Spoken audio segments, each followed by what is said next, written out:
Aksi sejumlah santri terekam kamera CCTV saat menggagalkan maling yang hendak membawa kabur motor.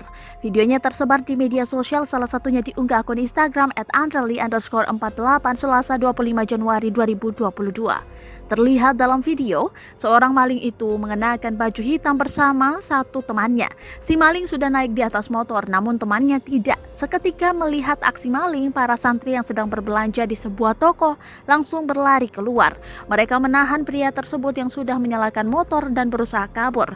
Sedangkan teman si pria maling itu telah melarikan diri lebih dahulu. Para santri lalu menahan si maling bahkan sampai membuatnya terjatuh. Adapun lokasinya berada di Jalan Raya Pasar Nongko Jajar, Mesagi, Wonosari, Tutur Pasuruan, Jawa Timur, Selasa 25 Januari 2022.